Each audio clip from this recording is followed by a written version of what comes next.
ప్రకాశం జిల్లా కనిగిరిలో ఈ రోజు సిబిఎన్ P4 విధానానికి రిలయన్స్ సిబిజి ప్లాంట్లతో నాంది వేయడం జరిగింది. పేదరికం లేని ప్రకాశం జిల్లా మా లక్ష్యమని అది సాధించి తీరుతామని లోకేష్ అన్నారు. 5 ఏళ్లలో 20 లక్షల ఉద్యోగాల కల్పనే మా సింగిల్ టార్గెట్ గా కనిగిరి ప్రాంతంలోనే 50 సిబిజి ప్లాంట్లు ఏర్పాటు చేస్తాం. త్వరలోనే కనిగిరి ట్రిపుల్ ఐటీకి శంకుస్థాపన చేస్తామని, రిలయన్స్ సిబిజి ప్లాంట్లతో 2.5 లక్షల మందికి ఉద్యోగ అవకాశాలు తప్పుడు ప్రచారాలు చేస్తే సహించను, రెడ్ బుక్ లోకి ఎక్కిస్తా అని కనిగిరిలో రిలయన్స్ సిబిజి ప్లాంట్ కు మంత్రి లోకేష్ భూమి పూజ చేయడం జరిగింది. అనంతరం ఈ కార్యక్రమంలో జిల్లాలో మంత్రులు, ఎమ్మెల్యేలు, అధికారులు, నాయకులు పాల్గొన్నారు.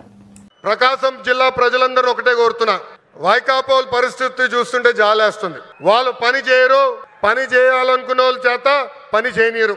ఈరోజు కొత్తగా చెప్తున్నారు ఈ ప్లాంట్ల ద్వారా ఏదో అయిపోతుందని. వాళ్ళని అడుగుతున్నా, మీరు ఇంట్లో గ్యాస్ సిలిండర్లు వాడరా, కట్టెపొయ్యిలు వాడుతున్నారా? ఆ గ్యాస్ తయారు చేసే ప్లాంట్ ఇది. ఎందుకు మీరు అపోహలు కల్పిస్తారు? రండి, ప్లాంట్ చూడండి, వెళ్ళి మీ నాయకుడు చెప్పండి. అంతేగాని ప్లాంట్కి అడ్డుపడ్డద్దు. అడ్డు పడితే ఎర్ర బుక్లో మీ పేరు ఉంటుందని ఈ సభాముఖంగా వైకాపా నాయకులు నేను హెచ్చరిస్తున్నా.